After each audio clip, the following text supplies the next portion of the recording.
When the Karthan Marauders attacked the Mercy Horizon, they thought they were teaching humanity a lesson about strength. What they didn't realize was that they'd just unleashed the fury of a species that had mastered war and chosen peace not out of weakness, but out of restraint. As humanity's war fleet stirred from its long slumber, the galaxy braced itself for a reckoning that would be remembered for generations. The Karthans hadn't just poked the bear. They'd lit a match next to a powder keg. The Mercy Horizon glided silently through the void, a gleaming testament to Earth's commitment to peace and compassion. Its hull shimmered like a polished pearl, untouched by the scars of war, and its mission was noble to the point of arrogance, to heal the galaxy, one wounded soul at a time. The red star emblem emblazoned on its side broadcast a universal promise of truce in the chaos of interstellar conflict. But in a universe brimming with cynics, not everyone believed in promises. Inside, the ship hummed with quiet efficiency. Automated systems managed everything from oxygen levels to artificial gravity, while the crew moved with practiced calm, their uniforms spotless despite the strain of endless triage. The Mercy Horizon wasn't just a hospital, it was a lifeline, ferrying advanced medical equipment and expert care to war zones where hope was as rare as breathable air. The patients had carried told tales of the galaxy's darkest corners. Some bore injuries from battles fought over resources, others carried scars from political betrayals, and a few were victims of simple bad luck. They represented every species, every alliance, and every tragic misunderstanding that had ever sparked a conflict. The ship didn't discriminate. It treated the wounded without question or judgment. Humanity's motto was clear: leave the politics to the diplomats and bring the bandages to the battlefield. Yet for all its altruism, the Mercy Horizon moved through hostile territory like a naive tourist in a bad neighborhood. Its unarmed status was both a badge of honor and an invitation to trouble. The crew joked about it in whispers, calling the ship a sitting duck wrapped in gift paper. Humor was their coping mechanism, a shield against the gnawing fear that one day, someone would see the ship not as a sanctuary, but as a target. As it neared the disputed sector, the crew remained on high alert. Space was vast and empty, but the silence always carried a hint of menace, like the pause before a predator struck. The ship's sensors swept the void, searching for any sign of trouble, but the void remained as indifferent as ever. It's just another routine mission, the chief medic had said earlier. The crew had nodded, though they all knew there was no such thing as routine in a galaxy this chaotic. Above all else, the Mercy Horizon was a symbol, a statement that humanity believed in a better way, even when it seemed laughable. Let them laugh, the captain once said. We'll stitch them back together after they do. The crew had laughed at that, but the kind of laugh you give when the punchline cuts too close to reality. And so the Mercy Horizon floated onward, its bright insignia a daring beacon in the darkness. Its mission was simple, its faith unshakable, and its vulnerability undeniable. Somewhere out there, unseen eyes narrowed, watching the pristine ship move closer to its fate. For all its hope and good intentions, the galaxy had other plans. The Predator's patience was infinite, and the trap was already set. The attack came without ceremony, a silent scream in the void. One moment, the Mercy Horizon cruised peacefully, a shining pearl against the black canvas of space. The next, reality bent and twisted as ships materialized from hyperspace in a synchronized ambush. These weren't pirates looking for an easy score or desperate scavengers seeking survival. They were marauders, sleek and deadly, their ships black as spilled ink and twice as malevolent. Energy beams lanced through the void, carving glowing scars across the hospital ship's pristine hull. Alarms blared, red lights casting jagged shadows as the corridors filled with chaos. The medical crew, trained to handle emergencies of every kind, suddenly found themselves in a situation where bandages and biofoam weren't enough. The irony wasn't lost on anyone the healers needed saving, and the galaxy wasn't exactly brimming with good Samaritans. The attackers were precise, hitting critical systems with a surgeon's precision. Power flickered, gravity wavered, and the once sterile halls became a battlefield of floating debris and panicked bodies. Communications went dark almost instantly, leaving the crew isolated, their pleas for help swallowed by the void. It was a cruel efficiency, as if the Marauders were dissecting the ship to savor its suffering. In the medical bays, the injured clung to their beds as explosions rippled through the ship. Some laughed a manic, bitter laugh as if realizing their last moments would be spent on a hospital ship of all places. Well, at least I'm already in a bed, one muttered before another shockwave silenced the humor. The crew fought back in their own way. Not with weapons, they had none, but with sheer determination. They strapped patients into harnesses, stabilized the critically injured, and even managed to evacuate one wing of the ship before it depressurized. For every life lost, they saved two more, refusing to let the Marauders turn the Mercy Horizon into a floating morgue without a fight. But the attackers weren't here for sport. Boarding parties breached the ship, their armored forms moving with practiced menace. They ignored the wounded, focusing instead on plundering the ship's advanced medical tech. To them, the Mercy Horizon was a treasure chest, and the suffering of its crew was just background noise. The ship's automated defenses, pitiful as they were, managed to slow the boarding parties down. One marauder cursed as a maintenance bot sprayed him with fire suppressant, earning a brief laugh from a medic who quickly hid behind an overturned stretcher. The humor was short-lived. The marauders swept through the ship, their presence as inevitable as the vacuum of space itself. And then, just as quickly as it had begun, it was over. The marauders withdrew, taking their spoils and leaving the Mercy Horizon a gutted wreck. Fires raged in its once pristine halls, and the silence that followed was deafening. In the galaxy's darkest corners, compassion was a punchline, and the Mercy Horizon was the latest joke. Somewhere in the void, the marauders celebrated their victory. Somewhere else, Earth's fury began to stir. The shattered remains of the Mercy Horizon drifted aimlessly through space, a grim monument to the galaxy's apathy. When a routine patrol ship stumbled upon the wreck 3 days later, even the hardened crew felt their stomachs tighten. The sight was like a gut punch to the ideals humanity had spent centuries building. The once pristine beacon of hope was now a charred skeleton, its glowing insignia dimmed and smeared with the soot of the Sudafshin. The patrol's recovery efforts uncovered pieces of the story. Data logs, fragmented but salvageable, painted a chilling picture. The attackers' precision left no doubt about their intent. This wasn't a random act of piracy.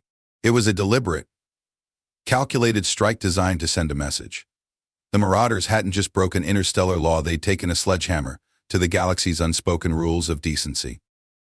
And then came the broadcast. Transmitted across neutral channels, the Karthan Marauders made their declaration with the swagger of playground bullies who'd stolen someone's lunch money. Their leader, cloaked in shadow but radiating smugness, mocked Earth's ideals of mercy and cooperation. Your ship was an easy target, he boasted. Your peace is a weakness, and your compassion a joke. The recording ended with a list of the crew and patients who hadn't survived the attack, recited in a tone so cold it felt almost clinical.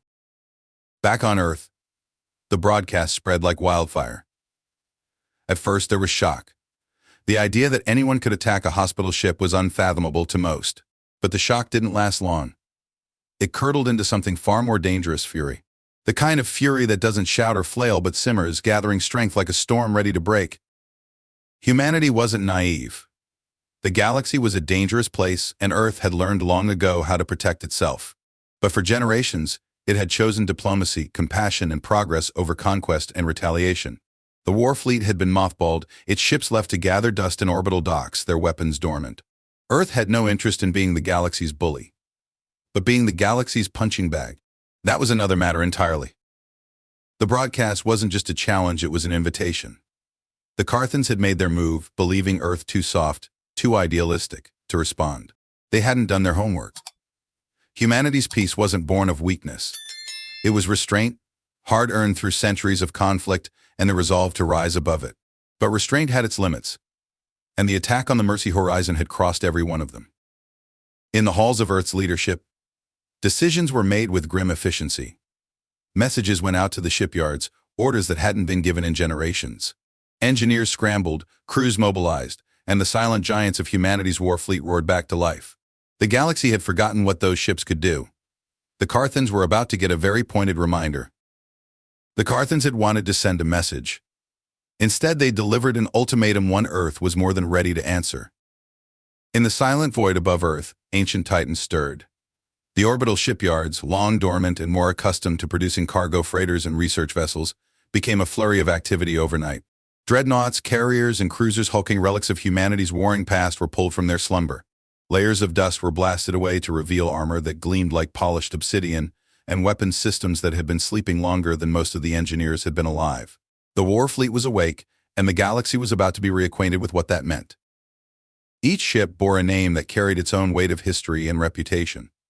The Retribution once turned the tide of a galactic rebellion. The Eternal Flame was infamous for its unrelenting assault during humanity's last great war. The Iron Resolve, flagship of the fleet, was said to be indestructible, though only because nothing had ever survived long enough to test the claim. Each name was more a promise than a title, a grim foreshadowing of what lay ahead for the Karthans. But this was no slapdash effort. Humanity didn't do vengeance halfway. Engineers worked with mechanical precision, fine-tuning engines, calibrating weapons, and ensuring that not a single railgun or missile launcher misfired. The tech crews joked that they were putting more effort into these ships than some of them had put into their relationships. One weary mechanic, adjusting the power grid on a destroyer, muttered, "At least this beast doesn't complain about dirty dishes." As the fleet prepared, Earth's message to the galaxy was clear. Humanity's patience had limits, and the Karthans had found the edge of it. Politicians and diplomats issued carefully worded statements that sounded polite but carried the unmistakable tone of "you brought this on yourselves." Humanitarian organizations, often the loudest voices for peace, remained uncharacteristically quiet. Even they knew that some acts demanded a reckoning.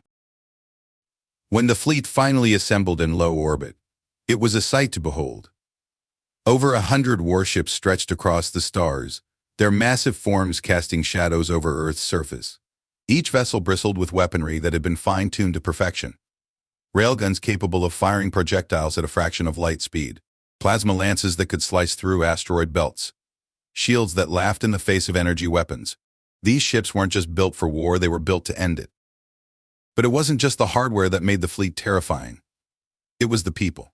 The crews, drawn from Earth's finest, carried an intensity that wasn't born of hatred but of duty. They weren't chasing revenge, they were delivering justice. The Karthans had attacked a hospital ship, and that was a sin that demanded retribution. As the fleet broke orbit, the citizens of Earth watched in silence. It wasn't pride they felt, nor was it fear. It was something deeper, something primal. The Karthans had mocked Earth's mercy. Now they would learn the hard way that mercy wasn't the absence of power, it was the choice not to use it. And that choice had been revoked. The Karthans were celebrating their victory when the first sensor alarms went off. On the bridge of their flagship, the atmosphere shifted from smug confidence to creeping unease. At first, they dismissed the readings as a glitch, some malfunction caused by the spoils they'd ripped from the Mercy horizon. But glitches don't arrive in perfectly synchronized formation. The fleet emerged from hyperspace with the precision of a surgeon's scalpel. One moment, the void was empty, and the next, it was filled with a wall of ships that blotted out the stars. Humanity's war fleet had arrived, and it wasn't subtle about it. Every vessel, from the smallest corvette to the colossal Iron Resolve, announced its presence with an energy signature so overwhelming it sent tremors through Karthan systems. The message was clear: we're here, and we're not happy. Panic rippled through the Karthan ranks as they scrambled to analyze the fleet's size and firepower. The numbers didn't just paint a grim picture, they were a death sentence. Their battle cruisers, once the pride of their marauding forces, looked like toy boats next to the human dreadnoughts. Their weapons, formidable in most engagements, were laughably outclassed by the firepower now aimed at them. The first volley wasn't an attack, it was a warning. A single railgun round from the Retribution streaked through the void, grazing the outer edge of the Karthan formation. The round didn't even hit a ship, but the kinetic shockwave it generated was enough to disable a handful of smaller vessels caught in its wake. It was a casual flex, a way of saying this is what happens when we miss. The Karthans scrambled to respond, firing their weapons in desperation. Plasma bolts and missile salvos lit up the darkness, but they might as well have been throwing pebbles at a mountain. Humanity's shields absorbed the attacks with an almost insulting ease, the energy dispersing in rippling waves like a pond swallowing raindrops. Then the humans answered, and their response was anything but subtle. The Eternal Flame opened fire with its plasma lances, carving through Karthan ships with surgical precision. One by one, their vessels erupted into brilliant fireballs, their hulls splitting apart like overripe fruit. The Iron Resolve followed, launching a barrage of guided missiles that wove through the chaos like predatory fish, each one finding its target with unerring accuracy. The Karthans tried to retreat, but hyperspace lanes were blocked by jamming fields so powerful they disrupted nearby star systems. They were trapped, cornered rats in a maze of their own making. For every ship that managed to turn tail and run, 2 more were vaporized before they could even adjust their course. And yet, humanity didn't aim for total annihilation, not yet. They left pockets of the fleet intact, sparing just enough ships to make a point. It wasn't mercy. It was theater. The Karthans were meant to survive, to crawl back to their homeworld, and tell the tale of what they'd unleashed. Earth had answered their challenge, and the lesson was only beginning. The Karthan fleet, or what was left of it, limped through the void like a wounded predator realizing it had picked the wrong fight. Ships once gleaming with menace were now battered husks trailing sparks and debris. The survivors huddled in their remaining vessels, frantically transmitting distress signals to anyone willing to listen. The galaxy had always known the Karthans as ruthless marauders, but today they were learning what it meant to be prey. Humanity's war fleet didn't pursue immediately.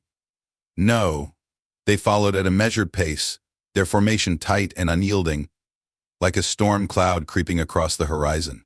It was psychological warfare at its finest, a deliberate reminder that escape was a fantasy. Every Karthan ship that managed to limp ahead found itself boxed in by human vessels that seemed to appear out of nowhere, cutting off routes like wolves herding sheep. The iron resolve led the charge, its imposing silhouette dominating the starfield.